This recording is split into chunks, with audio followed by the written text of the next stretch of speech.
ஆண்டவரும் இரட்சகருமாகிய இயேசு கிறிஸ்துவின் நாமத்திலே உங்கள் யாவரையும் இந்த 40 கிங்டம்ஸ் கிளப்னு போட்டிருக்கிறோம் இல்லையா, அதுக்கு உங்களை யாவரையும் வரவேற்கிறோம்.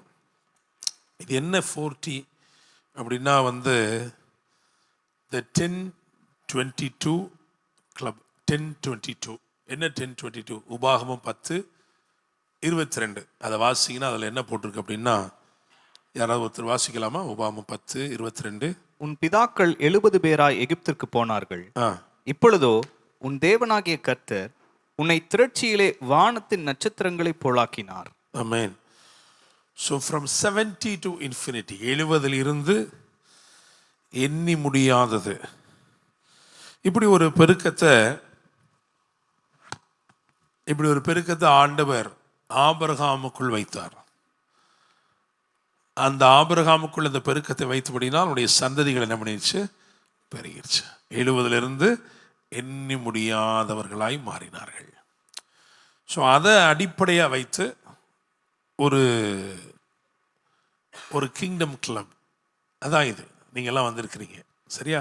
பிஸ்னஸ் பீப்புளுக்காக, ஆண்டர்பிரனர்ஸ்க்காக, தொழில் முனைவர்கள், தொழில் அதிபர்கள். இப்போ இங்கே இருக்கிற எல்லாருக்குமே பெரிய பிஸ்னஸ் இருக்கான்னா இருக்கு. ஒரு சிலருக்கு விசுவாசத்தில் இருக்கு, ஒரு சிலருக்கு உண்மையிலேயே இருக்கு. ஆனால் ஒரு சிலருக்கு அது விருப்பமாக இருக்கு. அவங்க கூட இங்கே வந்திருக்காங்க. எனக்கு இப்போ ஒன்றும் பெரிய வியாபாரம் ஒன்றும் நான் இன்னும் செய்யலை, ஆனால் என்னுடைய பெரிய விருப்பம் அது. விருப்பத்தை கூட யார் தான் உண்டு பண்ணுகிறார்? பிலிப்பியர் 2:13 என்ன போட்டிருக்குன்னு பாருங்க. பிலிப்பியர் 2:13.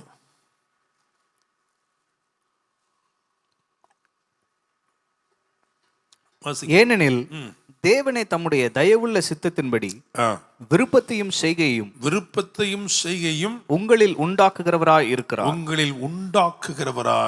இருக்கிறார். அதாவது விருப்பத்தையும் செய்கையும் என்ன பண்ணுகிறாரு? உண்டாக்குகிறார். எப்படி இவர் விசுவாசத்தை துவக்குகிறாரோ அதே மாதிரி விருப்பத்தை என்ன பண்றாரு? எங்கேயோ ஒரு இடத்துல உங்களுக்குள்ள ஏதோ ஒரு இடத்துல ஒரு டிசையர், நானும் ஒரு பிஸ்னஸ் பண்ணணும் அப்படின்னு இருக்கு அப்படின்னாலே அது யார் தான் போட்டிருக்கிறா? ஆண்டவர் தான் உங்களுக்குள்ள அந்த டிசையரை போட்டிருக்கிறாரு. Price the Lord. அது விருப்பமாக மட்டும் நின்று விடக்கூடாது. அதற்கு ஏற்ற செய்கையும் விருப்பத்தையும் செய்கையும் உண்டு பண்ணுகிற தேவன். ஸோ நிச்சயமா விருப்பத்தையும் செய்கை என்ன பண்ணுவார்? உண்டு பண்ணுவார். அவர் அதை அப்படி செய்வார். அப்போ அந்த விருப்பமும் அந்த செய்கையும் உங்களிடத்துலேருந்து வெளிப்படுது அப்படின்னா அது நிச்சயமாக ஒரு ஆசீர்வாதமாக, ஒரு பெரிய ஸ்தாபனமாக, ஒரு வியாபாரமாக நிச்சயமாக அது மாறும். சரி, அப்போ இந்த 40 கிங்டம்ஸ் கிளப் அப்படின்னா என்ன? நம்ம சொல்லியாச்சு. ஒரு வசனத்துடைய அடிப்படை the 10-22 டியூட்ரானமியில் இருக்கு, உபாகமத்தில். அது நிமித்தமாக அந்த வசனத்தை நமக்கு ஒரு ஆதாரமாக கொடுத்ததுனால நாம் ஒரு பெருக்கத்தை நிச்சயமாக நாம் எதிர்நோக்கி இருக்கிறோம். தேவன் அதை செய்ய விரும்புகிறார். இது இங்கே இருக்கிற வெறும் ஆண்டர்பிரினர்ஸ், பிஸ்னஸ் எக்ஸிக்யூட்டிவ்ஸ்க்கு மட்டும் இல்லாமல் சிலர் வுட் பி ஆண்டர்பிரினர்ஸ் இருக்காங்க. இனிமே வர்ற காலத்தில் அவங்க தொழில் முனைவர்களாய் வரப்போகிறார்கள். அவர்களுக்குள்ள ஒரு வாஞ்சை இருக்கிறது, ஒரு தரிசனம் இருக்கிறது, ஒரு விருப்பம் இருக்கிறது. தேவனே அதை அவர்களுக்குள்ளே வைத்திருக்கிறார். எனவே அவர்களையும் இந்த இடத்துல என்ன செஞ்சிருக்கிறோம்? கூட்டி சேர்த்திருக்கோம். கர்த்தர் தான் கூட்டிகிட்டு வந்திருக்கிறார். 2 வசனங்கள் நீங்கள் இந்த வருஷம் பூரா நீங்கள் ஞாபகத்தில் வச்சுருக்கணும். ஒன்று அருமையான பாஸ்டர் சார்லஸ் சொன்னார், உபாகமம் 1:11. இன்னொன்று சங்கீதம் 1 அதிலே 2 மற்றும் 3. எல்லாருமே அதை எடுத்து வாசிக்கும்படி நான் கேட்டுக்கொள்கிறேன். உபாகமம் 1:11 எடுத்துக்கொள்ளுங்கள் எல்லாரும். அடுத்தபடியாக சங்கீதம் 1, 2, 3. உபாகமம் 1:11 உங்களுக்கு மறக்கக்கூடாது. ஏன்னா இன்னைக்கு டேட் என்னது? 1:11. அதனால் அப்படி தானே, 11ஆம் தேதி 1வது மாதம். அதனால் இன்றைக்கி அதை எடுத்துக்கிறோம். அப்புறம் 1, 2, 3 அதையும் நீங்கள் என்ன செய்யக்கூடாது, மறக்கக்கூடாது. ஒரு ஸ்டார்ட் பண்ணுறதுன்னா அது என்ன உங்களுக்கு தேவை? 1, 2, 3 தேவை. அதனால தான் சங்கீதம் 1 அதில் 2, 3 நாம் எடுக்கிறோம். சரி, முதலாவது உபாகமம் 1 அதிலே 11 எல்லாரும் சேர்ந்து வாசிக்கலாம்.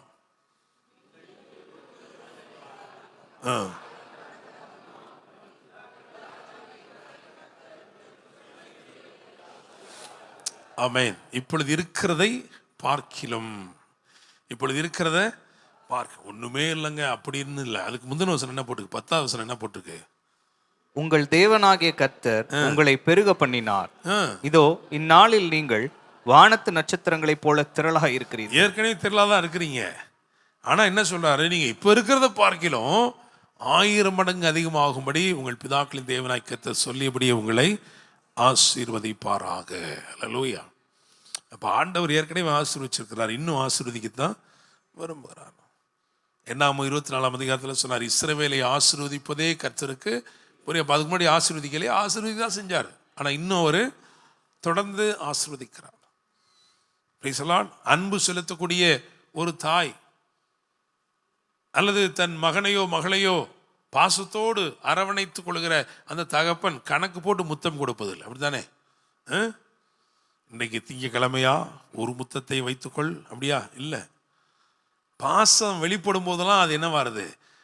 நேசம் வெளிப்படும் போது, பாசம் வெளிப்படும் போதெல்லாம் அது ஒரு முத்தமாக மாறுகிறது. அது மாதிரி தான் ஆண்டவரும் என்ன பண்றாரு? கொடுக்க விரும்புகிறார், ஆசீர்வதிக்கவே விரும்புகிறார். Price the Lord. சரி, இந்த 40 கிங்டம்ஸ் கிளப் இதில் ஒரு சில முக்கியமான காரியங்களை கற்றுக்கொள்ள போகிறோம். முதல் அடிப்படையா ஃபர்ஸ்ட் பாயிண்ட் என்ன, எங்க தொடங்குறோம் அப்படின்னா, பணம் வேணுமா வேணாமா? பணம் வேணுமா வேணாமா? வேணுங்கிறவங்களும் கை உயர்த்திக்கணும். எனக்கு பணம் வேணும். ரைட். ஆல்மோஸ்ட் எல்லாரும் அதில் மாற்றுக்கிறதே கிடையாது இல்லையா? பணம் வேணும், கண்டிப்பாக வேணும் பணம். அப்படிதானே? இயேசுவே ஊழியத்தில் பணத்தை என்ன பண்ணார்? வச்சார். ஆனால் பிரதானப்படுத்தலை. 12 சீஷர்களை தெரிந்து கொள்ளும் பொழுது பணப்பையை உடைய யூதாசை கடைசியாக என்ன பண்ணார்? He included money but not prioritized it.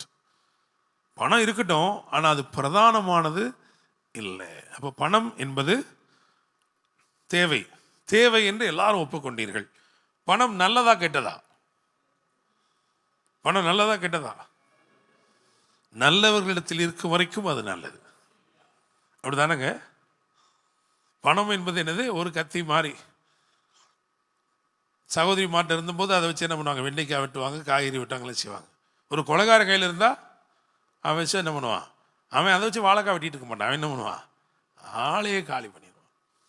பணம் என்பது எங்கே இருக்குதோ அதை பொறுத்தது. அப்போ ஆண்டவர் இந்த பணத்தை எங்கே இருக்கணும்னு விரும்புகிறார் அப்படின்னா, உண்மையிலேயே தேவ பிள்ளைகளிடத்திலே இருக்க வேண்டும் என்று விரும்புகிறார். Price the Lord. இந்த வருஷத்தில் நமக்கு வாக்கு கொடுத்திருக்கிறார். உபாகமம் 28:12. தேவன் உனக்கு தம்முடைய நல்ல பொக்கிஷ சாலையாகிய வானத்தை திறப்பார், நீ அநேகம் ஜாதிகளுக்கு கடன் கொடுப்பாய், நீயோ கடன் வாங்காதிருப்பாய். அல்லேலூயா. அப்ப கடனை முறிக்கக்கூடிய, கடன் என்ற நுகத்தை முறிக்கக்கூடிய ஒரு வருடத்திலே இருக்கிறோம். வருஷத்தினால விசேஷம் அல்ல, இந்த வருஷத்தை நன்மையினால் முடிசூட்டுகிற தேவனாலே நாம் விசேஷிக்கப்பட்டவர்களாக இருக்கிறோம். Price the Lord. சரி, பிஸ்னஸ் நிறைய இருக்கு உலகத்தில். நிறைய பிஸ்னஸ் பீப்புள் இருக்காங்க. அவங்களுக்கும் கிங்டம் பிஸ்னஸ்மேனுக்கு என்ன வித்தியாசம்? வியாபாரம் நிறைய நடக்குது, பல வியாபாரம் நடக்குது. ஆனால் ஒரு சிலர் ராஜ்யத்தின் பிஸ்னஸ் பீப்புளா வியாபார இதில் இருக்கிறாங்க, தேவனால ஏற்படுத்தப்பட்ட. என்ன வித்தியாசம் அப்படின்னா, பொதுவாகவே வியாபாரம் என்பது லாபத்திற்காக செய்யப்படுது. அதனுடைய அடிப்படை நோக்கம் என்னது? லாபம். லாபம்தான். ஆனா கிங்டம் பிஸ்னஸ்மேன் அப்படின்னு வரும் பொழுது அங்க பிஸ்னஸ் எத்திக்ஸ் என்று ஒன்று இருக்கிறது. அதை தாண்டி டிவைன் பர்பஸ், தேவனுடைய நோக்கம். நம்ம செய்கிற காரியம் நீதியா இருக்கணும், நியாயமா இருக்கணும், நன்மையா இருக்கணும், தேவனுடைய நோக்கத்தை அது நிறைவேற்ற வேண்டும். Praise the Lord. அதுதான் கிங்டம் பிஸ்னஸ் பீப்புள். தேவனுக்கு ஒரு நோக்கம் இருக்கு, அந்த நோக்கத்தை நான் நிறைவேற்ற வேண்டும். இப்ப அன்னாளுடைய ஜெபத்தை எடுத்துக்கொள்ளுங்கள். அன்னாள் ஜெபம் பண்றா. அவளுக்கு ஏதாவது ஒரு குழந்தை கிடைச்சாலே போதும். ஏன்னா ஜனங்கள் எல்லாரும் அவளை நிந்திக்கிறாங்க, உனக்கு குழந்தை இல்லையேன்னு சொல்றாங்க, ரொம்ப கஷ்டமா இருக்கு, ஏதாவது ஒரு குழந்தை பிறந்தா போதும். ஆனா தேவனுடைய தேவை இன்னதென்று அவள் தெரிந்து கொள்கிறாள். ஓகே, ஆண்டவருக்கு ஊழியம் செய்யறதுக்கு ஒரு ஆண் பிள்ளை தேவைப்படுகிறது. அது வரைக்கும் எத்தனையோ வருஷம் அவன் வந்து ஜெபம் பண்ணா, அந்த ஜெபத்துக்கெல்லாம் பதில் இல்லை. ஆனா அந்த வருஷம் ஒரு ஜெபத்தை ஏறெடுத்தாள். என்ன சொன்னா தெரியுமா? ஆண்டவரே, எனக்கு ஒரு ஆண் பிள்ளை கொடுத்தால் அவனை நான் உமக்கென்று கொடுப்பேன். Praise the Lord. அந்த ஜெபம் உடனடியாகவே கேட்கப்பட்டது. சத்தமாக ஏறெடுக்கப்படாத ஜெபம், ஆனால் சித்தத்தை வெளிப்படுத்துகிற ஜெபம். அந்த ஜெபத்துக்கு உடனே பதில், உடனே சொல்லிட்டார். அப்படியே நடந்தது. அப்போ we have a need, okay, but when you can tap your need with the need of God, your prayer is instantly answered. உங்கள் தேவை என்று ஒன்று இருக்கிறது, ராஜ்யத்தின் தேவை என்று ஒன்று இருக்கிறது. உங்க தேவையை அந்த ராஜ்யத்தின் தேவையோடு நீங்க இணைச்சிட்டீங்கன்னா உங்கள் ஜெபத்திற்கு உடனடியான பதில். ஒரு கிங்டம் பிஸ்னஸ் மேன், அவங்களுடைய நோக்கம் என்ன அப்படின்னா, லாபத்தையும் தாண்டி தேவனுடைய நோக்கத்தை நிறைவேற்றுவது. தேவன் என்ன செய்கிறார் இங்க? என்ன ஆயிடுது அப்படின்னா, இந்த கிங்டம் பிஸ்னஸ் அதில் என்ன ஆயிடுதுன்னா, God becomes your ultimate partner. தேவன் தான் என்ன செஞ்சிடறாரு? உங்களுடைய பிரதான பங்குதாரராய், பார்ட்னராய் யார் இருக்கிறா? தேவன் இருக்கிறார். அல்லேலூயா, பிரைஸ் தி லார்ட். சரி, பிஸ்னஸ் அப்படின்னு சொல்றோம்ல, உண்மையிலேயே வந்து பாருங்க, இந்த இந்த பைபிள் வேர்ஸை வந்து என்கேஜிவியில் போடுங்க. என்கேஜிவி, நியூ கிங் ஜேம்ஸ் வெர்ஷனில் போடுங்க. லூக்கா 2:49. தமிழில் ரொம்ப வித்தியாசமாக இருக்கும். என்கேஜிவியில் எப்படி இருக்குன்னு வாசிங்க, நியூ கிங் ஜேம்ஸ் வெர்ஷனில். And he said to them, why did you seek me? Did you not know that I must be about my father's business? Father's business யார் சொல்கிறா? ஜீசஸ் சொல்கிறார். பரவாயில்ல, இப்போ ஜீசஸும் ஒரு பிஸ்னஸ் ஆள் தான் இல்லையா? சொல்கிறார், என்னப்பா தேடுறீங்க? நான் என் ஃபாதரோடைய பிஸ்னஸ் பண்ணிட்டு இருக்கேன்ப்பா அப்படிங்கிறார். ஓகே, பிதாவுக்கு அடுத்தவைகள் அப்படின்னு சொல்லும் பொழுது அவர் சொல்கிறார், அது அவருடைய பிஸ்னஸை தான் நான் என்ன பண்ணிட்டு இருக்கேன். இது வந்து அந்த ஜூவிஷ் கான்டெக்ட்ஸில் ரொம்ப ஈஸியாக புரியும். ஏன் அப்படின்னா, வந்து யூதர்கள் பெரும்பாலும் என்ன பண்ணிருந்தாங்கன்னா, அப்பாவுடைய வியாபாரத்தை மகன் செய்வான், மகன் வியாபாரத்தை பேர், அப்படி வரிசையா. இங்கே அப்படி எத்தனை பேர் இருக்கீங்கன்னு எனக்கு தெரில. அதாவது நாங்கள் 2 தலைமுறையாக இந்த வியாபாரத்தை தான் செஞ்சிட்ருக்குறோம். அதில் ஒன்றும் தப்பு கிடையாது, செய்யலாம், அது ஒரு ஆசீர்வாதம் தான். ஆனால் அதை அடுத்த தலைமுறை வரும்போது அதை பெருக்க வைக்க நினைக்கணும். எப்படி அதை பெருக்க வைக்கலாம் அப்படின்னு. இன்னும் அது மட்டும் இல்லை, இன்னைக்கு நம்ம பார்ப்போம். ஏன்னா வந்து குமாரத்துவம், சன்ஷிப் அப்படின்னு சொல்கிறோம்ல, அந்த சன்ஷிப்புக்குள்ளே என்ன இருக்குது அப்படின்னா 7 wells, 7 துறவுகள் இருக்கிறது. 7 துறவுகள் இருக்கு. அப்படின்னு என்ன அர்த்தம்னா, இப்போ நீங்கள் வந்து ஒரு வியாபாரம் தான் செய்கிறீங்க அப்படின்னா நீங்கள் ஒன்று தான் என்ன பண்ணிக்கிங்க, கண்டுபிடிச்சிக்கிங்கன்னு அர்த்தம். இன்னும் எத்தனை இருக்குது உங்களுக்கு நியமிக்கப்பட்ட? இன்னும் 6 இருக்கு. அந்த 6ஐயும் நீங்கள் என்ன செய்யலாம்? கண்டுபிடிக்கலாம். அல்லேலூயா. ஒரு மாடல் பைபிளில் கொடுத்துருக்க, ஒரு மாடல். ஆதி திருச்சபை ஒரு மாடல், அதை ஃபாலோ பண்ணி நம்ம என்ன செய்யணும்? ஊழியம் செய்யணும். அதே மாதிரி தான் எல்லாத்துக்கும் ஒரு மாடல் கொடுக்கப்பட்டிருக்கு. அந்த மாடலை நம்ம பின்பற்றினா நிச்சயமாக நம்ம ஒரு பெரிய நிலைமைக்கு வரலாம். தேவன் வந்து உங்கள் வியாபாரங்களை, நீங்கள் செய்கிற வியாபாரங்களை அல்லது இனிமேல் செய்ய போகிற வியாபாரங்களை ஆசீர்வதிக்கவே தேவன் விரும்புகிறார். அது எவ்வளவு பெருசாக இருக்கணும், அந்த வியாபாரம் எவ்வளோ பெருசாக வளரணும், அது எவ்வளவு பெரிய ஸ்தாபனமாக எழும்பணும் அப்படின்றத தேவன் தீர்மானிக்க மாட்டார். அது யார் தான் தீர்மானிக்கணும்? நீங்கள் தான் தீர்மானிக்கணும். உங்கள் கையில் அதை என்ன பண்ணியிருக்கிறாரு? கொடுத்துருக்கிறாரு. அப்பா, இதை பெருக்கிக் கொள்ளக்கூடிய சகல ஆற்றலையும் ஆசீர்வாதத்தையும் நன்மையும் அந்த பார்வையும் உனக்கு நான் என்ன செய்கிறேன், தர்றேன். நீ அப்படி பார்த்தா அது என்ன செய்யும், பெருகும். Price the Lord. தேவன் யாருக்கு என்ன பண்ணல, உனக்கு இவ்வளோதான்ப்பா, உனக்கு அவ்வளோதான்ப்பா என்ன செய்யலை, அவர் குறிக்கலை. ஆனால் கொடுத்துருக்கிறார் அவர். உங்கள் உண்மை அதை என்ன செய்யுது, இன்னும் கொஞ்சம் பெருக வைக்குது. உங்களுக்கு தேவன் கொடுத்துருக்க தரிசன பார்வை அது இன்னும் கொஞ்சம் பெருக்க வைக்குது. நீங்கள் அதுக்காக தேவனிடத்தில் கேட்டு திட்டமிடும் போது அது இன்னும் அதிகமாக விரிவடைகிறது. சரி, இப்போ பாருங்க, உலக வியாபாரத்துக்கும் ராஜ்யத்தின் வியாபாரத்துக்கும் இருக்கிற பெருத்த வித்தியாசம் என்ன அப்படின்னா, இங்கே தேவனே உங்களுடைய பார்ட்னராக இருக்கிறார். இங்கே ஆண்டவரே உங்களுடைய பார்ட்னராக இருக்கிறார். ஸோ என்ன அப்படின்னா, மற்றவங்களுக்கெல்லாம் இல்லைன்னா கூட உங்களுக்கு கண்டிப்பாக என்ன செய்யும், இருக்கும். எல்லாருக்கும் பஞ்சகாலம் அப்படின்னா உங்களுக்கு அந்த காலத்திலும் பரிபூர்ணமாக இருக்கும். தேவன் வித்தியாசத்தை ஏற்படுத்துவார், தேவன் ஆசீர்வதிப்பார். சரியா? மற்றவங்களாம் ஒரு தங்களுக்கு கிடைத்த என்னெல்லாம் சொல்லலாம் அப்படின்னா, மனித வளம், திறமை, தாளந்துகள், வாய்ப்புகள், கடின உழைப்பு, இதெல்லாம் வைத்து தங்களுக்கு ஒரு பெரிய சாம்ராஜ்யத்தை கட்டி எழுப்பி கொண்டிருக்கிறார்கள். ராஜ்யத்தில் இதெல்லாம் வைத்து தேவனுடைய ராஜ்யத்தை நாம் கட்டி எழுப்புகிறோம், விரிவுபடுத்துகிறோம். Price the Lord. இதெல்லாம் நீங்கள் எனக்கு கொடுத்துருக்கீங்க ஆண்டவரே, அதை வைத்து நான் உமக்காக என்ன செய்கிறேன், இவ்விதமாக நான் செயல்படுகிறேன் ஆண்டவரே. சரி,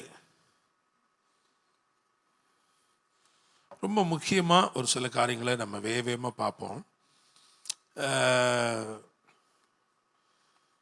இந்த விருப்பத்தை பற்றி நம்ம பேசணும் இல்லையா? விருப்பம். இப்போ நீங்கள் ஏதோ ஒன்று செஞ்சிட்ருக்கிறீங்க, ஏதோ ஒன்று செய்கிறீங்க, ஏதோ ஒரு பிஸ்னஸ் செய்கிறீங்க, ஆனால் வேற ஒரு விருப்பம் உங்களுக்குள்ளே இருந்தால் மட்டும் கை வைத்துக்க மாட்டேங்க. எனக்கு ஒரு விருப்பம் இருக்குங்க.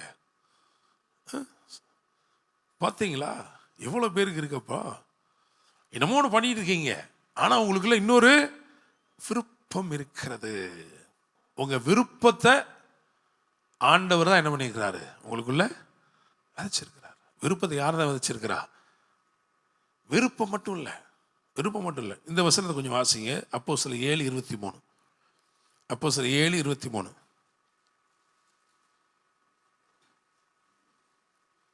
சீக்கிரமா. அவன் வெளியே 7:23. அவனுக்கு 40 வயதான போது இஸ்ரவேல் புத்திரராகிய தன்னுடைய சகோதரரை கண்டு சந்திக்கும்படி அவனுடைய இருதயத்தில் எண்ணம் உண்டாயிற்று. ஒரு தாட், ஒரு ஐடியா, ஒரு யோசனை. இது யாரு வச்சது எண்ணத்தை? தேவனே வச்சாரு. மோசையை பத்தி ஒரு பெரிய பிளான் வச்சிருக்காரு. அது எங்க துவங்குதுன்னா ஒரு எண்ணத்திலே. ஒரு பெரிய லீடர். அவரை மாதிரி ஒரு ஆர்கனைசேஷனை பார்த்து, ஒரு நாடையே ஆர்கனைசேஷன் என்ன பண்றாரு அப்படித்தானே?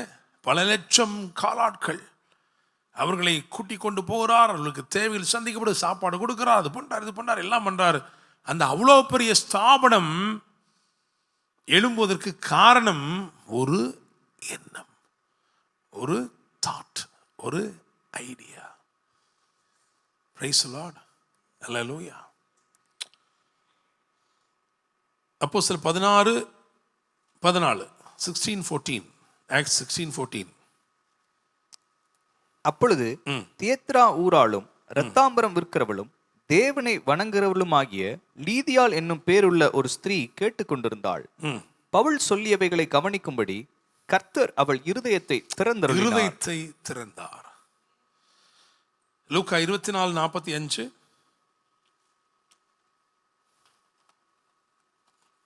அப்பொழுது வேத வாக்கியங்களை அறிந்து கொள்ளும்படி அவர்களுடைய மனதை அவர் திறந்து. So somehow God opens your heart, or He opens your mind. Sometime He opens your eyes. உங்க கண்களை திறந்து, மனதை திறந்து, இருதயத்தை திறந்து ஒரு யோசனையை, ஒரு எண்ணத்தை. Praise the Lord. அதுதான் ஒரு பெரிய ஒரு விஷயமா. நீங்க கொஞ்சம் யோசனை பண்ணி பாருங்க. நம்ம எல்லாரும் ஹோட்டலில் போய் சாப்பிட்டுட்டு இருந்தோம் அப்படித்தானே? பசிச்சா ஹோட்டல் போவோம், சாப்பிடுவோம். ஒருத்தனுக்கு ஒரு யோசனை வந்துச்சு. என்ன? ஸ்விக்கின்ட்டான் இல்லையா, ஜொமாட்டோ அப்படின்ட்டான். டொமாட்டோ தான் கேள்விப்பட்டோம். இவன் வந்து என்ன பண்ணான்? ஜொமாட்டோ அப்படின்னா. ஒரு யோசனை, பெரிய அளவில் ஒன்றும் முதல் போடலை, ஒரு யோசனையை வச்சு என்ன பண்ணாப்பா. இப்போ எந்த வீட்டில் இருந்தாலும் எந்த ஹோட்டல்லையும் யாரும் என்ன பண்ணலாம், எங்கேயும் போகாமலே சாப்பிடலாம். நல்லதா போச்சே, தேவையில்லையே, எதுனாலும் கிடைச்சிருதே. அவனுக்கு அது காசாயிடுது. பிரைஸ் தி லார்ட், ஹல்லேலூயா. என்னுடைய தகப்பனார் வந்து பார்த்தீங்கன்னா, இந்த கிறிஸ்மஸ்க்கெல்லாம் வெடியெல்லாம் போடுறதுக்கு என்ன செய்ய மாட்டார், அனுமதிக்க மாட்டார். சொல்லுவார், காசை பூரா கறியாகிட்டு இருக்கீங்களேடா அப்படிம்பார். இப்பெல்லாம் செய்யாதீங்க, காசெல்லாம் கறியாக்காதீங்க. இப்போ எங்கள் வீட்டுக்கு எதிர்த்த மாதிரி ஒரு அண்ணாச்சி, கடை வச்சுருக்க அண்ணாச்சி இருந்தார். அவர் ஒரு நாள் நடந்து வரும்போது எங்கள் அப்பா அந்த டைலாக் விடுறாரு, வெடியெல்லாம் போடக்கூடாது, காசெல்லாம் கறியாக்கக்கூடாது அப்படின்னும் பொழுது அந்த வியாபாரி சொன்னார், அண்ணாச்சி ஒருத்தன் கறியை காசாக்குறானே அப்படின்னாரு.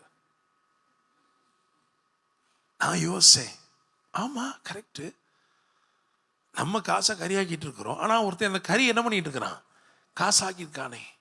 அது ஒரு யோசனை, ஒரு சிந்தனை. ஒரு காமன் பர்சனுக்கு, ஒரு சாதாரண சராசரி மனுஷனுக்கு இப்படிப்பட்ட எண்ணமும் சிந்தையும் உதிக்கும் என்றால், தேவ ஜனங்களாயிருக்கிற உங்களுக்கும் எனக்கும் இப்படிப்பட்ட எண்ணங்களும் சிந்தனைகளும் உதிப்பது எவ்வளவு நிச்சயம். பொதுவாகவே பிஸ்னஸ் பீப்புளுக்கு நான் என்ன சொல்வேன்னா வந்து, அதாவது ஏர்லி மார்னிங் எழுந்து என்ன பண்ணுங்க, நீங்கள் ப்ரேயர் பண்ணுங்க. டோன்ட் மிஸ் ஒரு ஏர்லி ஹவர்ஸ். பிசாசு என்ன பண்ணுவான்னா, உங்களை டென்ஷன் ஆகி ராத்திரி 2 மணி வரைக்கும் உட்கார வச்சிருப்பேன். 2 மணி வரைக்கும் சில கணக்கு போட்டு, இன்னும் வரலையே, அந்த அந்த அந்த 30,000 ரூபாய் எங்கே போச்சு இடிக்குதுன்னு உட்காந்துருப்பான். சிலர் 3,000 ரூபாயை காணமே இதில்ன்னு பாட்டு இருப்பான். எத்தனை மணிக்கு? ராத்திரி உட்காந்து 3 மணிக்கு. ஆனால் நீங்கள் என்ன பண்ணிடணும், டேக் இட் ஈஸி, படுத்துடுங்க, அதிகாலை எழுப்புங்க. ஏர்லி மார்னிங் ப்ரேயர் என்ன பண்ண தெரியுமா? It brings for the favour of God. தேவனுடைய தயவு பனி இறங்குவது போல உங்கள் வீடுகளை, உங்கள் ஸ்தாபனங்களை, உங்கள் வியாபாரங்களை அது இறங்கும். ரெண்டாவது, ஏர்லி மார்னிங் நீங்கள் ப்ரேயர் பண்ணி ரெடி ஆகும் பொழுது டிவைன் விஸ்டம், தேவ ஞானம் உங்களுக்கு அருளப்படுகிறது. எதை எப்படி செய்யணும், அதுதான் அந்த யோசனைகள்லாம். மூணாவது என்ன நடக்கும் காலையில் அப்படின்னா வந்து ரைட் கனெக்ஷன். ஆண்டவர் உங்களுக்கு சரியான இணைப்புகளை கொடுப்பார். மோசேட்ட பேசிகிட்டே இருக்கிறாரு. அவன் சொல்கிறான், நீங்கள் யாரையும் கூட அனுப்புங்க, அப்போ தான் நான் போவேன்னு சொல்கிறான். ஆமாம் சரிப்பா, ஆரோன் உன்னை தான் பார்க்க வந்துட்டு இருக்கிறான். உனக்கு ஆரோன் தேவை, ஆனால் அந்த ஆரோன் என்ன பண்ணியிருக்கான், இப்போ உன்னை தான் பார்க்க வந்துட்டு இருக்க. Right connections. ஸோ ஆண்டவர் நமக்கு ஃபேவர்ஸை கொடுக்குறாரு, டிவைன் விஸ்டம் கொடுக்குறாரு, ரைட் கனெக்ஷன்ஸ் கொடுக்குறாரு, நீங்கள் ஃப்ளரிஷ் ஆகிறதுக்காக. ஸோ அப்போ ஒரு விருப்பமாக இருக்கலாம், உங்கள் இருதயத்துக்குள்ளே போட்ட ஒரு விருப்பமாக இருக்கலாம். அந்த விருப்பம் நிறைய பேருக்கு அது இருக்குது, சொல்கிறீங்க ஆமாம் எனக்குள்ளே அந்த விருப்பம் இருக்குது, அப்படி செய்யணும் அப்படின்ட்டு. அடுத்து எண்ணம், யோசனை, இன்னும் சொல்ல போனால், இன்னும் அதில் ஆழமாக போனால் சில வெளிப்பாடுகள், சில ரெவலேஷன்ஸ். சரி, என்ன வச்சு வியாபாரம் பண்ணலாம்?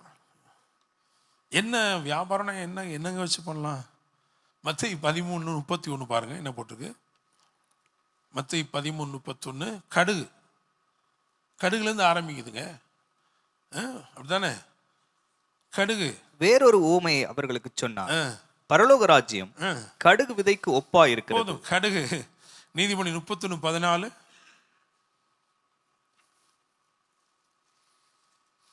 நீதிமொழி 31:14. அவள் வியாபார கப்பல்களை போல் இருக்கிறாள். அப்ப கடுகாவும் இருக்கலாம், கப்பலா கூட இருக்கலாம்.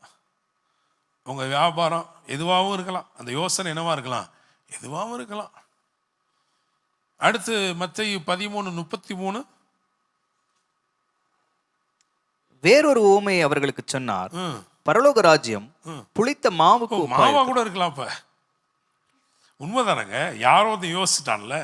நம்ம அந்த காலத்தில் போட்டு உரலை போட்டு ஆட்டி கீட்டி தலைகீழ கவுத்தி, அப்புறம் ஒருத்தன் பார்த்து என்ன பண்ணான், இல்லை இப்படிலாம் வேண்டாம், அப்படியே அதுவே ஆட்டி ஊத்துற மாதிரியே கொடுப்போம்னு கூட கொடுத்து பார்த்தான். ஆனால் அதை விட இன்னொரு யோசனை என்ன பண்ணுங்க, போகிற வழியில 2 பாக்கெட்டை வாங்கிட்டு போனால் முடிஞ்சு போச்சு. நம்ம சொல்லி அதான் போட்டு மாவா கூட இருக்கலாம். 13:45, மத்தேயு 13:45.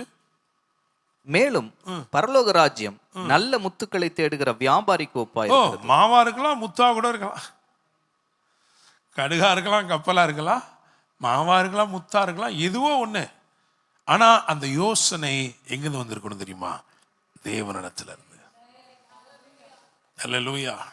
அதுதான் ரொம்ப ரொம்ப முக்கியம். சரி, இந்த முற்பிதாக்கள் அப்படின்னு நம்ம சொல்லுவோம்ல, ஏன்னா எல்லா இதுக்குமே பார்த்தீங்கன்னா வாக்குத்தத்தங்கள், ஆசீர்வாதங்கள் எல்லாத்துக்குமே அவங்க ஆபிரகாம்கிட்ட தான் வருது. ஆபிரகாம் வந்து தரிசனத்தின் தொடக்கமாக இருக்கிறான். ஈசாக்கு, யாக்கோபு இவங்கெல்லாம் தொடர்ச்சியாக இருக்கிறாங்க. ஆபிரகாம் பற்றி வாசிக்கலாம். ஆதியாகமத்து புஸ்தகம் 13:17. நீ எழுந்து தேசத்தின் நீளமும் அகலமும் எம்மட்டோ அம்மட்டும் நடந்து திரி, உனக்கு அதை தருவேன். ஆபிரகாம் என்ன பண்ணாரு யோசிச்சு பாருங்க. வந்து நடந்தாரு. அப்புறம் வந்து இதை கூட வாசிங்க. ஆதியாகமம் 21:28-31 வரைக்கும் வேகமா வாசிச்சிருங்க. ஆபிரகாம் 7 பொன்னாட்டு குட்டிகளை தனியே நிறுத்தினான். அப்பொழுது அபிமெலேக்கு ஆபிரகாமை நோக்கி, நீ தனியே நிறுத்தின இந்த 7 பெண்ணாட்டு குட்டிகள் என்னத்திற்கு என்று கேட்டான். அதற்கு அவன், நான் இந்த துறவு தோண்டினதை குறித்து நீ சாட்சியாக இந்த 7 பெண்ணாட்டு குட்டிகளை என் கையில் வாங்கிக் கொள்ள வேண்டும் என்றான். அவர்கள் இருவரும் அவ்விடத்திலே ஆணையிட்டு கொண்டபடியினால் அந்த இடம் பெர்சபா. அப்ப ஆபிரகாம் என்ன பண்ணாரு அப்படின்னா வந்து இடம் உண்டாக்கினார், துறவு தோண்டினார். இடம் உண்டாக்கினாரு, துறவு தோண்டினார். He created a space.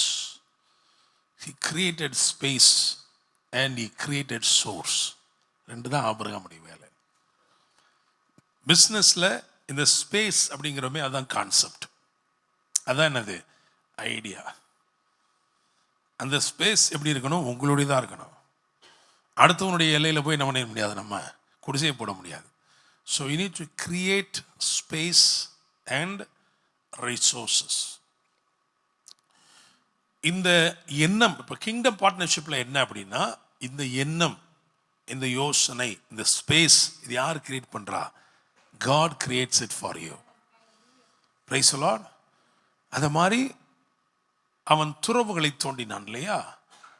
அது மாதிரி ஆண்டவர் உங்களுக்கு அந்த ரிசோர்ஸ் கொடுக்கிறார், ஒரு supply source. Praise the Lord. Amen. So நீங்கள் இப்போது ஏற்கனவே ஒரு பிஸ்னஸ் இருக்கீங்க, நீங்கள் வந்து இன்னொரு பிஸ்னஸ் செய்யணும் அப்படின்னா உங்களுக்கு முதல்ல அந்த ஸ்பேஸ் அண்ட் சோர்ஸ் தேவை. இதை தேவன் என்ன செய்கிறாரு? If you are a kingdom entrepreneur, God provides you the idea, the concept. Hallelujah. And He will give you the source that is connected to the space that is provided. என்ன எண்ணம் கொடுத்திருக்கிறாரோ, என்ன சிந்தை கொடுத்திருக்கிறாரோ, அதற்கு ஏற்ற ஒரு சோர்ஸை ஆண்டவர் நமக்கு கொடுக்கிறார். Praise the Lord. Amen. ஆண்டவர்கிட்ட வர்றது எல்லாமே ரொம்ப அற்பமான ஆரம்பமாக இருக்கு. ஆனால் அதை ஆச்சரியமாகவும் அற்புதமாகவும் தேவன் மாற்றுகிறார். Praise the Lord. ஆமென். யாக்கோபுக்கு அவர் காட்டினது ஒரு ஏணி தான், அப்படிதானே? ஒரு ஏணியை தான் காமிக்கிறார். அப்படின்னா என்னது? படிப்படியாக நான் உன்னை நினைச்சுவேன், உயர்த்துவேன். Praise the Lord. அல்லேலூயா. சரி, அப்படியே ஈசாக்குக்கு வந்தோம்னா என்னாச்சு? ஈசாக்குக்கு வந்தோம்னா என்னாச்சு? ஜெனசிஸ் 26 ஆதியாகமம் 26 12-13. ஈசாக்கு அந்த தேசத்தில் விதை விதைத்தான். கர்த்தர் அவனை ஆசீர்வதித்ததினால் அந்த வருஷத்தில் 100 மடங்கு பலனடைந்தான். ஆமென். அவன் ஐஸ்வர்யவானாகி வர வர விருத்தி அடைந்து மகா பெரியவனானான். ரைட். ஆபிரகாமுடைய ஆஸ்திகள் பற்றியும் ஆதியாகமம் 24-35 இருக்கு, நம்ம வாசிக்க வேண்டாம், நேரம் இல்லை. ஸோ ஒருத்தர் வந்து ஸ்பேஸ் கிரியேட் பண்ணாரு, சோர்சஸ் ஏற்படுத்தினாரு. ஈசாக்கை பற்றி வேதம் சொல்ல, அவன் விதைத்தான். He invested. Praise the Lord. ஈசாக்கு என்ன பண்ணா? விதைத்தான். அந்த தேசத்தில் விதைத்தான். இதுதான் ரொம்ப முக்கியம். பிஸ்னஸ் அப்படின்னாலே அதுக்கு ஒரு இன்வெஸ்ட்மெண்ட் கண்டிப்பாக தேவை. ஆனால் வேர் ஆர் யூ இன்வெஸ்டிங்? எதில் நீங்கள் முதலீடு செய்ய போறீங்க? எதில் நீங்கள் விதைக்க போறீங்க? அதில் ஒரு கிங்டம் ஆண்டர்பிரனராக இருந்தால் அங்கே தேவனுடைய நடத்துதல் நமக்கு உண்டாகிறது. என்ன செய்யணும், எதில் விதைக்கணும். ஆண்டவர் சொல்ல இந்த தேசத்திலே விதை விதைங்கிறார், இங்கே வாசம் பண்ணு, இங்கே விதைப்பா அப்படிங்கிறார். அதைப்படி அவன் செஞ்சான். வேதம் சொல்கிறது 100 மடங்கு அறுவடை செய்தான். 100%. அவன் என்ன பண்ணான் ஐசக் அப்படின்னா he rediscovered the real estate of his father. அப்பாவுடைய இடத்தையெல்லாம் என்ன பண்ணான், திரும்பமா கண்டுபிடிச்சான். எங்க இருக்கு ரிசோர்சஸ், எங்க இருக்குன்னு பார்த்தான், கண்டுபிடிச்சான். ஸோ அதை கூட நம்ம ஒரு ப்ராஃபட்டிக் ஆக்டாக நம்ம எடுத்துக்கிட்டு என்ன சொல்லலாம், நம்ம ஏற்கனவே பிரசங்கம் பண்ணியிருக்கிறோம். அந்த காலத்தில் நிலத்துக்குரிய பத்திரமெல்லாம் எங்கே இருந்துச்சுன்னா கிணத்துக்குள்ளே தான் இருந்துச்சு. இன்றைக்கி நமக்கு எழுத்து வடிவத்தில் பேப்பரில் பத்திரம் வச்சுருக்கிறோம், ஓனர்ஷிப் அக்ரிமெண்ட் டாக்குமெண்ட். அந்த காலத்தில் அப்படி கிடையாது. ஸோ கிணற தோண்டி அந்த பெரிய கிணறுல கீழே என்ன படிச்சுட்டாங்க, எழுதி வைத்திருந்தார்கள். அதனால தான் ஆபிரகாம் தோண்டின கிணத்தையே தான் ஈசாக்கு தோண்ட வேண்டிய இருந்துச்சு. இல்லைன்னா என்ன பண்ணிக்கலாம், என்ன தண்ணி தானே இங்கே தோண்டினா அங்கிட்டு தோண்டிட்டு போகிறோன்னு போயிருக்கலாம். அப்படி இல்லை. He had to rediscover the wells to rediscover the real estate of his father. அப்பாவுடைய நிலங்கள் எல்லாம் எனக்கு திரும்ப கையகப்படுத்தணும்னா அந்த கிணறுகளே நான் திரும்ப தோண்டி அந்த அடையாளங்கள், அதுக்கு தான் பிசாசு அதை மூடி வச்சிருந்தான். இதை மூடிட்டா வெறும் தண்ணி மட்டும் பிரச்சனை இல்லை, அது அவ்வளோத்தையும் மூடிடுறான். அதை எப்படி கண்டுபிடிச்சான் ஈசாக்கு, அந்த பலிபீடத்து நிமித்தமா. ஆபிரகாமுடைய பலிபீடம். ஆபிரகாம் கூடாரம் போட்டான், கிணறு தோண்டா, பலிபீடம் வச்சிருந்தான். கிணறு போயிடுச்சு, சத்துருக்கள் மூடிட்டாங்க. கூடாரத்தை ஆபிரகாம் எடுத்து போயிட்டாரு. விடப்பட்டது ஒன்னே ஒன்று தான், அது என்னது, பலிபீடம். அந்த பலிபீடத்தை பார்த்து கிணறு கண்டுபிடிச்சான். நம்ம எப்படி கண்டுபிடிக்கிறோம், இயேசு கிறிஸ்து நமக்கு செய்து முடித்தவைகளை பார்த்து நம்முடைய கிணறுகளை கண்டுபிடிக்கிறோம். அல்லேலூயா, பிரைஸ் தி லார்ட். சரி, ஈசாக்கு விதை விதைச்சான். ஆபிரகாம் இங்கே விதைச்சான போட்டுக்கா இல்லை. ஆபிரகாம் என்னம்மா இடத்தை ரெடி பண்ணான். எப்பா இவ்வளோ பெரிய வாக்குத்தத்தம், அதுக்கு எது மாதிரி இடம் ரெடி பண்ணுவோம்ப்பா, இடம் ரெடி பண்ணுவோம். கிணறு தோண்டி எப்போ மகன் வந்தார், கிணத்தை கண்டுபிடிச்சி இடத்தை கண்டுபிடிச்சி விதைய விதைச்சார். அல்லேலூயா. யாக்கோபு என்ன பண்ணாரு, ஒரு பெரிய வேத பகுதி குறித்து வச்சுக்கோங்க. ஆதியாகமம் 30:37-43 வரைக்கும். பட் நீங்கள் 42-43 மட்டும் வாசிங்க. பலவீனமான ஆடுகள் பொழியும் போது அவைகளை போடாமல் இருப்பான். இதனால் பலவீனமானவைகள் லாபானையும் பலமுள்ளவைகள் யாக்கோபையும் சேர்ந்தன. இவ்விதமாய் அந்த புருஷன் மிகவும் விருத்தி அடைந்து திரளான ஆடுகளும் வேலைக்காரிகளும் வேலைக்காரரும் ஒட்டகங்களும் கழுதைகளும் உடையவனானான். சரி, இந்த 30க்கு முன்னாடி என்ன, யாக்கோபுக்கு ஒரு பெரிய விஷயம் நடக்குது. அதான் என்கவுண்டர் வித் காட். அது 28ஆம் அதிகாரத்தில் 20-22 வரைக்கும் வாசிங்க. 20-22 வரைக்கும். அப்பொழுது யாக்கோபு, தேவன் என்னோடு இருந்து நான் போகிற இந்த வழியிலே என்னை காப்பாற்றி உண்ண ஆகாரமும் உடுக்க வஸ்திரமும் எனக்கு தந்து என்னை என் தகப்பன் வீட்டிற்கு சமாதானத்தோட திரும்பி வர பண்ணுவாரானால் கர்த்தர் எனக்கு தேவனாயிருப்பார். நான் தூணாக நிறுத்தின இந்த கல் தேவனுடைய வீடாகும். தேவரீர் எனக்கு தரும் எல்லாவற்றிலும் உமக்கு தசமபாகம் செலுத்துவேன் என்று சொல்லி பொருத்தனை பண்ணி கொண்டான். ஆமென், பிரைஸ் தி லார்ட். ஸோ ஒரு என்கவுண்டர் நடக்குது. அதுக்கப்புறம் ஒரு பொருத்தனை பண்ணுறான்.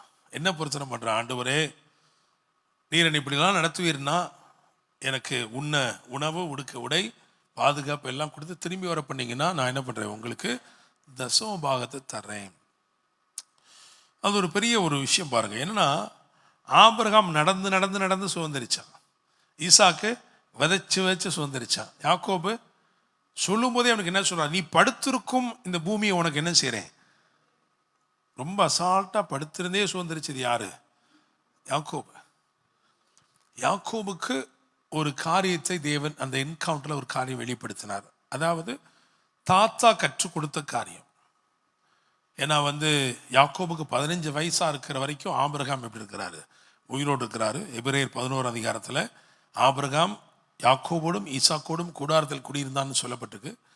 ஆபிரகாம் என்னெல்லாம் சொல்லி கொடுத்துருப்பானோ அதில் ஒன்று என்ன அப்படின்னா தசமபாகத்தை குறித்த ஒரு போதனை, ஒரு வெளிப்பாடு.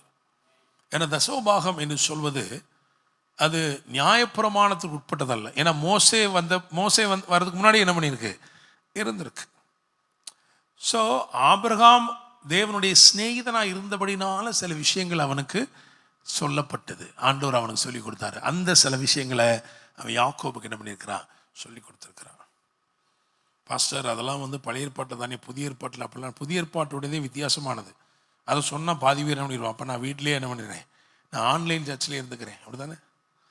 புதிய ஏற்பாட்டில் ஆண்டவர் சொன்னார், பேதுருட்ட சொன்னார், அப்பா நீ போய் தூண்டில் போடு, முதலாவது அகப்படுகிற மீனுடைய வாயை திறந்து பார், அதில் வெள்ளிப்பணம் இருக்கும், அதை எடுத்து எனக்காகவும் உனக்காகவும் செலுத்தினா அப்போ எத்தனை %? அப்போ 50% ஆகிப்போச்சு அது. அல்லேலூயா. அப்பாடி. அதனால தான் சொன்னாங்க இது கடினமான உபதேசம் அப்படின்னாங்க. சரியா? ஸோ அதெல்லாம் நீங்கள் கொடுக்குற விஷயத்தை நான் உங்ககிட்ட விட்டுறேன். ஆனால் அதனுடைய மினிமம் ஒரு பார்டர் லைன் எங்கே இருக்குது? 1/10. ஒருவேளை நீங்கள் இந்த சபைக்கு தான் வரீங்கன்னா உங்களுடைய தசமபாகம் இந்த சபைக்கு உரியது. இல்லை வேற எங்கேயோ போய் கம்யூனியன் எடுக்கிறீங்க, வேற ஏதோ ஒரு சபையில் தான் நீங்கள் ஐக்கியப்பட்டிருக்கிறீங்க. ஏன்னா வெளியிருந்து சிலர் வந்திருக்க நான் பார்க்குறேன்.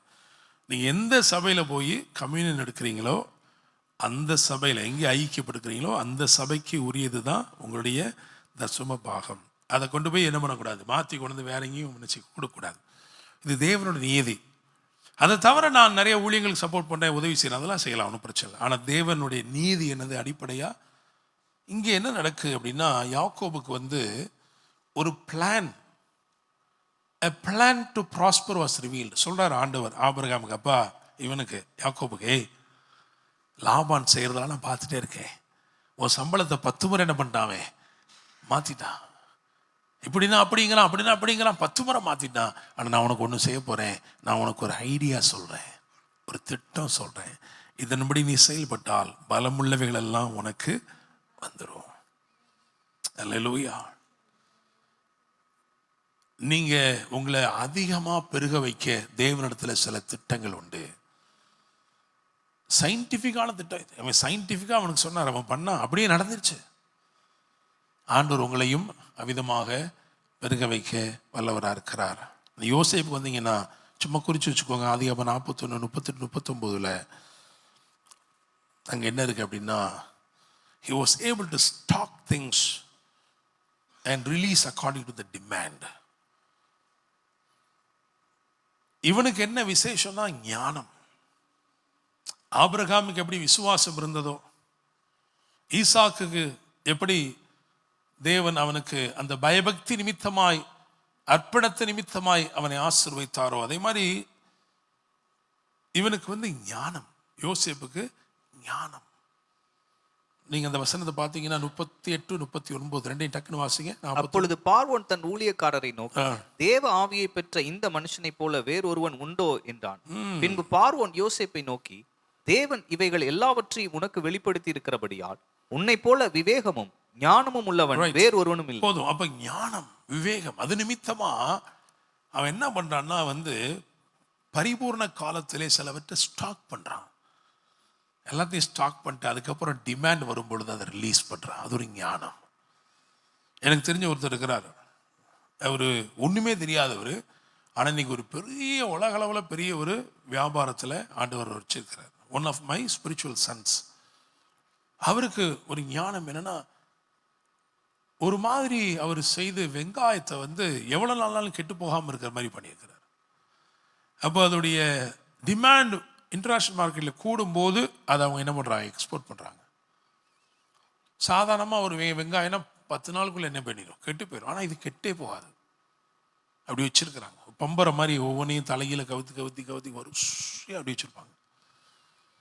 ஒரு பெரிய கிராமமே, இந்த பக்கம் நார்த் இந்தியாவில் எங்கேயோ ஒரு கிராமமே அவங்களுக்காக என்ன பண்ணுது, வெங்காயத்தை விளைவிக்குது. ஒரு கிராமமே அதை வாங்கிட்டு தூத்துக்குடி பக்கத்தில் அவங்க பிளான் இது இருக்குது, அங்கே வச்சிடுறாங்க. வச்சுட்டு என்ன பண்ணுறாங்கன்னா, ஒரு டைம் வரும்போது டக்குன்னு ஷிப்பில் ஏற்றி விடுறாங்க, பயங்கர காசு. அல்லேலூயா.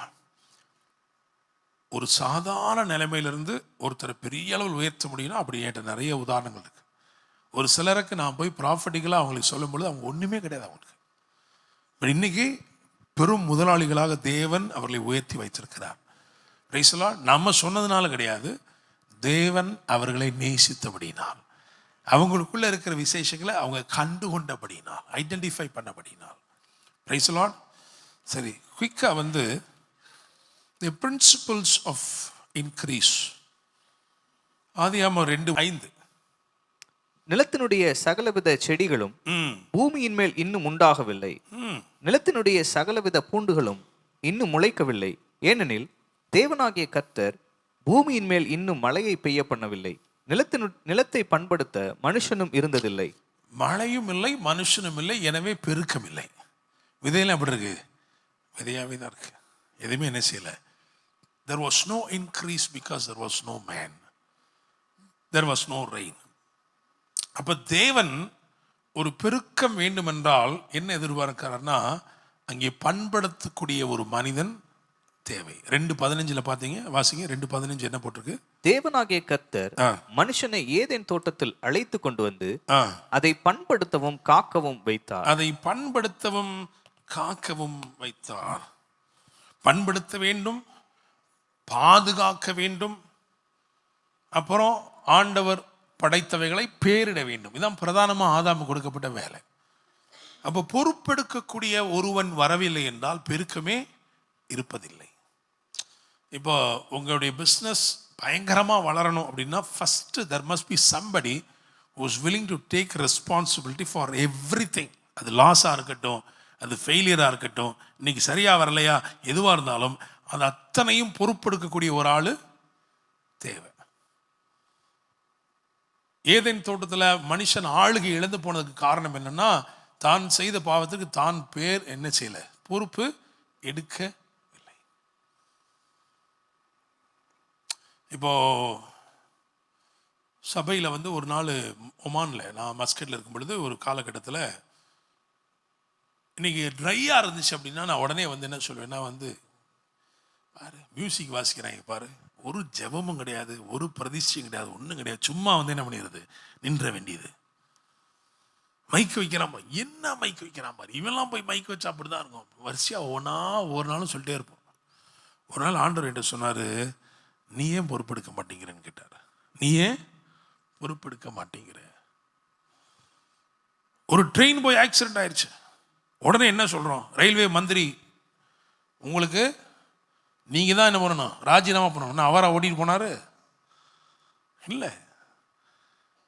உங்கள் ஸ்தாபனம், உங்கள் வியாபாரம், அதில் இருக்கிற சகலவற்றுக்கும் நீங்கள் தான் பொறுப்பு. அப்படி எடுத்துக்கோங்க. Need to take responsibility. பண்படுத்தும் மனுஷன் இல்லாமல், பொறுப்பெடுக்கும் மனுஷன் இல்லாமல் பெருக்கம் இல்லை. விதையை போட்டது யாரு? முதல் அதிகாரத்தில் விதையை போட்டது அவரு. சொன்னது யாரு? விதை பிறப்பிக்க கடவுள்னு 1ஆம் அதிகாரத்தில் சொன்னது யாரு? அவர் தாங்க சொன்னாரு. அவர் சொல்லி என்ன நடக்கல? ஏன் நடக்கல? பொறுப்பெடுக்கக்கூடிய ஒரு மனுஷன் எழும்பல. Without you taking responsibility, because God is willing to do everything in partnership. உங்களோடு இணைந்து தான் தேவன் செய்ய விரும்புகிறார். அதனால நீங்க பொறுப்பெடுத்தீங்கன்னா பெருக்கம் வரும். பக்கத்தில் பார்த்து சொல்லுங்க, பொறுப்பெடுத்தீங்கன்னா பெருக்கம் வரும். அல்லேலூயா. மார்க் 6:39-40.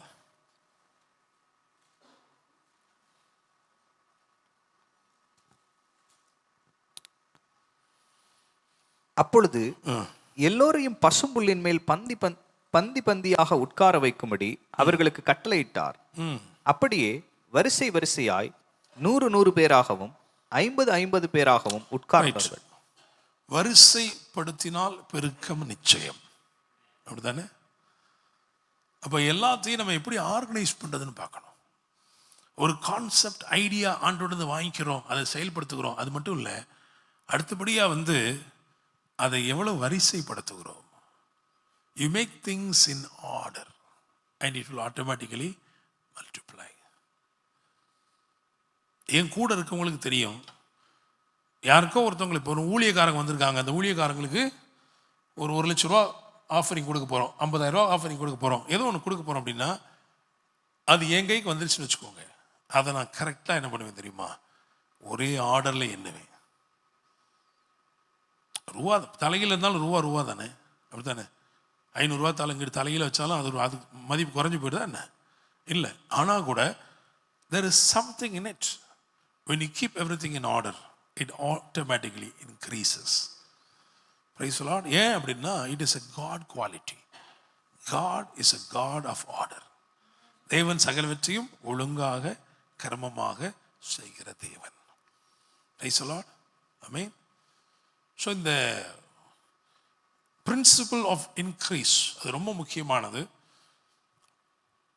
அதில் என்னெல்லாம் இருக்குன்னா பார்த்தீங்கன்னா, நீங்கள் இன்டென்ஷனலி வேஸ்ட் பண்ணவே கூடாது. எதையுமே இன்டென்ஷனலி என்ன பண்ணிடக்கூடாது, வேஸ்ட் பண்ணக்கூடாது.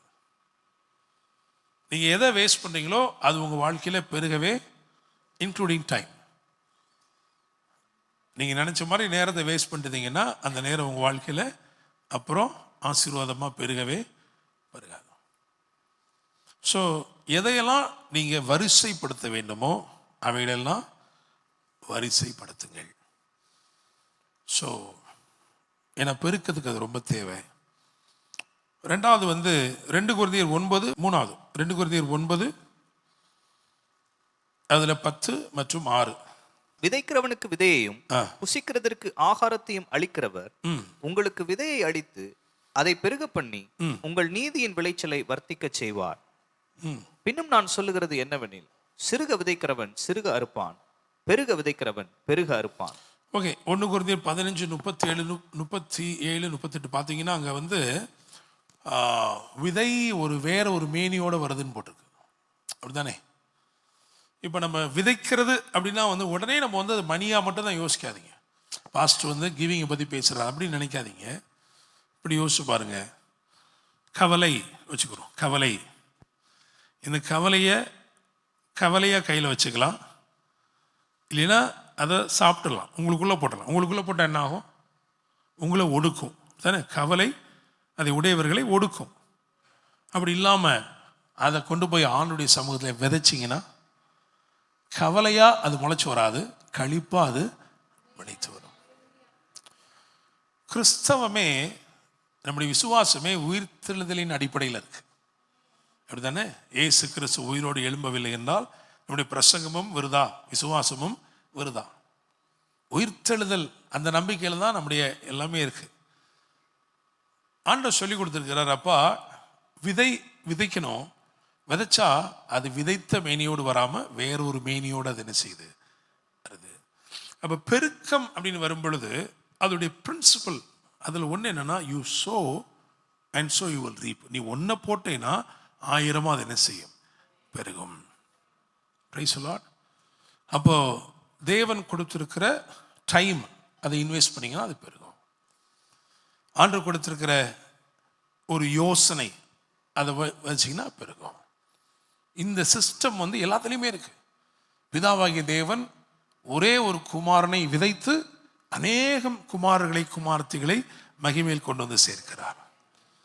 Price the Lord.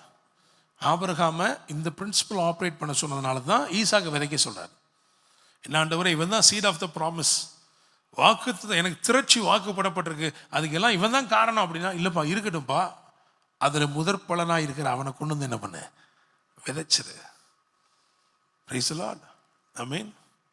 சரி, அடுத்தபடியாக இன்னும் ஒன்று சொல்கிறேன். இன்க்ரீஸ். 2 ராஜாக்கள் 4ஆம் அதிகாரம் 3-4. அப்பொழுது அவன், நீ போய் உன்னுடைய அயல் வீட்டுக்காரர் எல்லோரிடத்திலும் அநேகம் வெறும் பாத்திரங்களை கேட்டு வாங்கி உள்ளே போய் உன் பிள்ளைகளுடன் உள்ளே நின்று கதவை பூட்டி அந்த பாத்திரங்கள் எல்லாவற்றிலும் வார்த்து நிறைந்ததை ஒரு பக்கத்தில் வை என்றான். ஆமென். Praise the Lord. ஒரு 4வது இலக்கணம் பெருக்கத்துக்கு என்ன சொல்றோம் அப்படின்னா, நீங்க செல்ஃபிஷா இல்லாம மற்றவர்களை குறித்த, அயலகத்தாரை குறித்த, ஒரு சமுதாயத்தை குறித்த, ஒரு ராஜ்யத்தை குறித்த ஒரு சிந்தையும் எண்ணமும் வந்துருச்சு அப்படின்னா அங்க ஒரு பெருக்கம் நிச்சயமாய் நடக்கிறது. ஆபிரகாம் ஒரு பலிபீடத்தை கட்டினான், அது தேவனுக்கு மட்டும் உரியது, அது யாரும் கொடுக்க முடியாது இல்லையா? அடுத்து ஒரு கூடாரத்தை போட்டான், அது யாருக்கு உரியது? தனக்கும் தன் பின் சந்ததிக்கும் உரியது. அதையும் அங்கே நிக்கல. அடுத்து நம்ம நான் தெரியுமா, கிணற தோண்டினான். சமாரிய ஸ்திரீ சொல்றா, யாக்கோபு உடைய கிணறுக்கு நான் வந்திருக்கேன், ஏன்னா அவரும் அவருடைய குமார்களும் குமாரத்திகளும் மிருக ஜீவன்களும் இதில் குடித்தது உண்டே. So something for the society. நீங்க அப்படி ஒரு சிந்தை வந்துருச்சுன்னா, அந்த குடம் அந்த வீட்டுக்குள்ள மட்டும் இருந்த வரைக்கும் அது பெருகலை. ஆனால் அயலகத்தாரின் ஆசீர்வாதத்தை குறித்த ஒரு யோசனை வந்த உடனே ஒரு பெருக்கம் வந்துருச்சு. அல்லேலூயா. அப்போ ஆண்டவர் உங்களை ஆசீர்வதிக்க விரும்ப. ஆமா, ஆசீர்வதி. எதுக்கு? நீங்கள் அநேகருக்கு ஆசீர்வாதமாக இருக்கும்படி உங்களை அவர் ஆசீர்வதிக்க விரும்புகிறார். அல்லேலூயா, பிரைஸ் தி லார்ட். இந்த 3 காரியங்களையும் சொல்லிட்டு அது ஒவ்வொன்றிலையும் இருக்கிற சூழ்நிலை இருக்கவங்கள நான் சொல்ல போகிறேன். நீங்கள் எழும்பி நிற்க போகிறீங்க. இப்படி உங்கள் சுச்சுவேஷன் இருக்கா அப்படின்னு நீங்கள் எந்திரிச்சு நிற்பீங்க. உங்களுக்காக நாங்கள் சொல்லுவோம். இப்போ நம்ம இந்த 3 காரியங்களை கண்டிப்பாக வாசிக்கணும். அதை நம்ம வாசிப்போம். மார்க் 1:16. முதலாவது மார்க் 1:16. அவர் கலிலேயா கடலோரமாய் நடந்து போகையில் மீன் பிடிக்கிறவர்களாய் இருந்த சீமோனும் அவன் சகோதரன் அந்திரேயாவும் கடலில் வலை போட்டு கொண்டிருக்கிற போது அவர்களை கண்டார். ரைட். முதலாவது என்ன பார்க்குறாருன்னா ஒரு பெரிய கடல்ல வலை போட்டிருக்காங்க. வலை எதுக்கு போடுறாங்கன்னா ஒரு எதிர்பார்ப்பு தானே, எக்ஸ்பெக்டேஷன். பாஸ்டர் இந்த 2025 எனக்கு ஒரு எக்ஸ்பெக்டேஷன் இருக்கு, நான் ஒரு எதிர்பார்ப்பு இருக்கு. எனக்கு விசுவாசத்தில் பெரிய வலையை என்ன பண்ணியிருக்கேன், நான் போட்டிருக்கேன். I'm just waiting for the catch. எனக்கு தெரியாது எவ்வளோ பெருசு ஆகப்படும் தெரியாது, ஆனால் ஐம் எக்ஸ்பெக்டிங், நான் எதிர்பார்க்கிறேன்.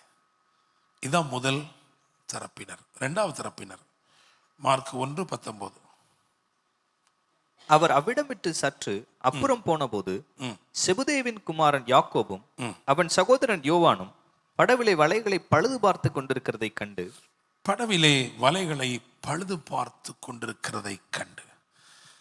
This is not happening in the sea, but this is happening within the boat. என்னுடைய ஆர்கனைசேஷன், என்னுடைய வியாபாரம், தொழில் ரீதியாக ரொம்ப சின்னது. அதில் ஒரு சின்ன சிக்கல். ஆனால் அது எப்படி இருக்கு, கொஞ்சம் இடியாப்ப சிக்கலாக இருக்கு. வலை தானே, வலையில் பழுது நீக்கிறதுன்னு சும்மா சாதாரண விஷயமா? ஆனால் அதை என்ன பண்ணிட்டு இருக்கிறாங்கன்னா, they are putting all their efforts. அவங்களால முடிஞ்சதெல்லாம் செஞ்சு அதை சரிப்படுத்தலாமான்னு பார்த்துட்டு இருக்கிறாங்க. ஸோ 2வது கேட்டகரி யாருன்னா, you have a business, you have an entity, but you are struggling, போராடிட்டு இருக்கிறீங்க. அதை சரிப்படுத்துறதுக்கு சில சிக்கல்கள் இருக்கு. அதை சரிப்படுத்துறதுக்கு நீங்கள் என்ன பண்ணுறீங்க, நீங்கள் போராடிட்டு இருக்கீங்க. இந்த வலையை எப்படி சரிப்படுத்து, என்ன செய்யறது, என்ன பண்ணுறது, ரன்னிங் அவுட் ஆஃப் டைம், சீக்கிரமாக பண்ணணுமே, இதை சரிப்படுத்தணுமே, இப்படி பண்ணணுமே, அப்படி பண்ணணுமே. எவ்வளோ முயற்சி பண்ணாலும் வலை இன்னும் பின்னிக்கிட்டு தான் இருக்க மாதிரி இருக்கு. ஆனால் என்ன பண்ணுறதுன்னு தெரியலையே. ஸோ அப்படிப்பட்டவங்க இங்கே இருக்கிறீங்க. இன்னைக்கு இயேசு உங்களையும் பார்த்துருக்கிறார். நம்பர் 3, 3வது என்ன அப்படின்னா, லூக்கா 5:2. அப்பொழுது கடற்கரையிலே நின்ற 2 படவுகளை கண்டார். மீன் பிடிக்கிறவர்கள் அவைகளை விட்டு இறங்கி வலைகளை அலசி கொண்டிருந்தார்கள். ஆமென். இது யார் அப்படின்னாக்க they think that it is over. அவ்வளோதான், படகு வெறும் படகா நிற்குது. இரவெல்லாம் பிரயாசப்பட்டும் நஷ்டம்தான் மிச்சம் இல்லையா? இவங்களுக்கு என்ன போட்டுங்கன்னா ஏமாற்றங்களையும் இழப்புகளையும் கண்டவர்கள். நான் ட்ரை பண்ணேன், ஐ டாயில்டு மை பெஸ்ட். நான் ரொம்ப கடின உழைப்பை போட்டு பார்த்தேன், இதெல்லாம் செஞ்சேன், அதெல்லாம் செஞ்சேன், ஆனால் ஒன்றுமே என்னல்ல, நடக்கலை. என் காரியங்கள் எதுவுமே நான் நினைச்ச மாதிரி நடக்கலை. இப்போ நஷ்டங்களோடு இழப்புகளோட அவங்க நின்றுட்டு இருக்கிறாங்க. உண்மையாக சொல்லப்போனால் மீன் பிடிக்கிறவர்கள் படகை விட்டு இறங்கிட்டாங்க. இப்போ கஸ்டமர்லாம் என்ன பண்ணிட்டு இருக்காங்க, போயிட்டு இருக்காங்க, இறங்கிட்டாங்க, எல்லாரும் யாருமே இல்லைங்க. ஆனால் இந்த 3 படகுகளையும் இயேசு கண்டார் என்று வேதம் சொல்லுகிறது. அதான் நற்செய்தி. உங்கள் சிச்சுவேஷன் ஒரு எதிர்பார்ப்போடு இருக்கிற ஒரு சிச்சுவேஷனாக இருக்கலாம். இல்லைன்னா உங்கள் ஸ்தாபனத்துக்குள்ளேயே போராடிக்கிட்டு இருக்கிற, ஐயோ என்ன பண்ணுறதுன்னு தெரியலையே, வாய்ப்புகள்லாம் இருக்கு, ஆனால் வலை சரியா இல்லையே அப்படின்ற ஒரு நிலைமையில் இருக்கலாம். 3வது நான் ரொம்ப பிரயாசப்பட்டேன், எனக்கு எதுவுமே நடக்கலை அப்படின்னு ஒரு விரக்தியோட கரை ஒதுங்கி கவலையோடு நின்று கொண்டிருக்கலாம். இயேசு உங்களை பார்த்திருக்கிறார். Praise the Lord. Amen. So இப்போ நான் சொல்கிறேன், முதல் கேட்டகரி, எனக்கு ஒரு எக்ஸ்பெக்டேஷன் இருக்கு, நான் உன்னை எதிர்பார்க்கிறேன், இந்த வருஷத்தில் இப்படி நடக்கணும், இப்படி நினைக்கணும், அப்படிலாம் இருக்கு. அந்த நம்பிக்கையோடு தான் விசுவாசம் என்ன வலை என்ன பண்ணியிருக்கேன், போட்டிருக்கிறேன். அப்படிப்பட்டவங்க மட்டும் எழுதில்லைங்க. மற்றவங்களாம் கண்களை கூட மூடிக்கலாம், ஏன்னா நீங்கள் பார்க்குற மாதிரி இருக்கக்கூடாது. ஓகே. 2வது கேட்டகரி, நான் சொன்ன மாதிரி we are with some kind of problems. எனக்கு கொஞ்சம் பிரச்சனை, சிக்கின வலைகள் சமாளிக்க முடியல, இப்படி ஒரு நிலைமையில தான் இருக்கேன். அப்படிப்பட்டவங்களாம் எதுவும் இல்லைங்க. மூணாவது, நான் சொன்ன மாதிரி நஷ்டங்கள், இழப்புகள், ஏமாற்றங்கள். நாங்கள் கடின உழைப்பு போட்டோம், கஷ்டப்பட்டோம், இரவெல்லாம் பிரயாசப்பட்டோம். ஆனால் ஒன்று கூட என்ன செய்யலை தெரியுமா? அகப்படவே இல்லை. உங்களுக்கு ஒரு நல்ல செய்தி, உங்களை இயேசு கண்டிருக்கிறார். உங்களுடைய நிலைமைகளை இயேசு அறிந்திருக்கிறார். நிச்சயமாக இந்த நாளிலே அவர் அற்புதம் செய்வார். ஹல்லேலூயா. Thank you Holy Spirit. நன்றி தகப்பனே. Thank you Lord. Thank you Lord. உங்க வாழ்க்கையில இன்றைக்கு அவர் இடைப்படுவார். நீங்க நம்பிக்கையோட போகலாம். இடைப்படுவார். புதிய விருப்பங்கள், வாஞ்சைகள், எண்ணங்கள், யோசனைகள் விதைக்கப்படும். இது hour of favor and wisdom. தேவ தயவையும் அவருடைய ஞானத்தையும் உங்களுக்குள் கடத்தி செல்லுகிற, உங்களுக்குள் பதிய வைக்கிற ஒரு நேரமாயிருக்கிறது. Thank you Holy Spirit. ஒரே இரவிலே சாலமோன் ஞானியாய் மாறினான். ஒரே இரவிலே இஸ்ரவேலர்கள் ஐஸ்வர்யவான்களாய் மாறினார்கள். ஒரே இரவிலே ஆரோன் அங்கீகரிக்கப்பட்டவனாய் மாறினார். ஒரே இரவிலே பேதுரு விடுவிக்கப்பட்டார். கர்த்தர் அவருடைய பிரசன்னத்தின் மகத்துவத்தை உங்களுக்குள் அனுப்பி அற்புதங்களை செய்வார். Thank you Holy Spirit. வெற்றிடங்களை நிரப்பும்படிக்கு அவர் தம்முடைய வார்த்தைகளை அனுப்புகிறார். அவருடைய யோசனைகள் ஆழமான ஜலம் போல் இருக்கிற யோசனைகள், அதை எடுத்து உனக்கு தருவார். மகனை, இதை செய், இவ்விதமாய் செயல்படு. நான் ஒன்னே ஒண்ணு சொல்றேன், இது ஒரு கோல்டன் ரூலா புரிஞ்சுக்கோங்க. அவர் ஏதோ ஒன்றை ஏற்கனவே உங்களுக்குள்ள வச்சிருக்கிறார். யாரும் உங்களை மட்டுப்படுத்த இடம் கொடுக்காதீங்க. உனக்கு ஒண்ணுமே தெரியல, உன்னால இது முடியாது அப்படின்னு அனுபவம் உள்ளவங்க சொன்னா நீங்க கேட்காதீங்க. உங்களுக்குள்ள ஏதோ ஒன்று வச்சிருக்கிறார். ஆண்டவர் சொல்லாரு, நான் அதை வெளியே கொண்டு வருவேன். The Holy Spirit will bring forth the uniqueness that is in you. உனக்குள்ள இருக்கிற தனித்துவத்தை பரிசுத்த ஆவியானவர் வெளியே கொண்டு வருவார். ஞானத்தை கொடுப்பார். அவருடைய பாதமே உன்னை விசேஷப்படுத்தும். அவருடைய பாதமே உன்னை விசேஷப்படுத்தும். அவருடைய பிரசன்னமே உன்னை செல்வாக்குள்ளவனாய் மாற்றும். நன்றி அப்பா, ஸ்தோத்திரம் ஆண்டவரே. Thank you Holy Spirit. ஆண்டவரே, தீர்க்க தரிசனமாய் நீர் அனுப்பின வார்த்தைகளுக்கு இணங்கி ஒப்புக்கொண்டு எழுந்து நிற்கிற ஒவ்வொருவருக்காய் நான் ஜெபிக்கிறேன். கர்த்தருடைய ஜனத்தின் மேல் கண்ணோக்கமாய் இருந்து அவர்கள் பலுகவும் பெருகவும் செய்யும்பா. ஒரு வாக்குத்தத்த வசனத்தை ஆண்டவர் உங்களுக்கு தருகிறார். 1 சாமுவேல் 1ஆம் அதிகாரம், 1 சாமுவேல் 30ஆம் அதிகாரம், அதில் 8ஆம் வசனம். 1 சாமுவேல் 30 அதில் 8. அது என்ன சொல்ல தெரியுமா? நீ சகலத்தையும் திருப்பிக் கொள்ளுவாய். நீ சகலவற்றையும் திருப்பிக் கொள்ளுவாய். ஆங்கிலத்தில் you shall overtake. நீ முந்திருவ. அந்த சேல்ஸ் ரெக்கார்டை நீ முந்திருவ. இவங்க தான் இதுல நம்பர் 1 சொல்றாங்களே, அதை நீ முந்திருவ. ஆண்டவர் சொன்னாரு, நீ சகலவற்றையும் திருப்பிக் கொள்ளுவாய். நீ சகலவற்றையும் திருப்பிக் கொள்ளுவாய்.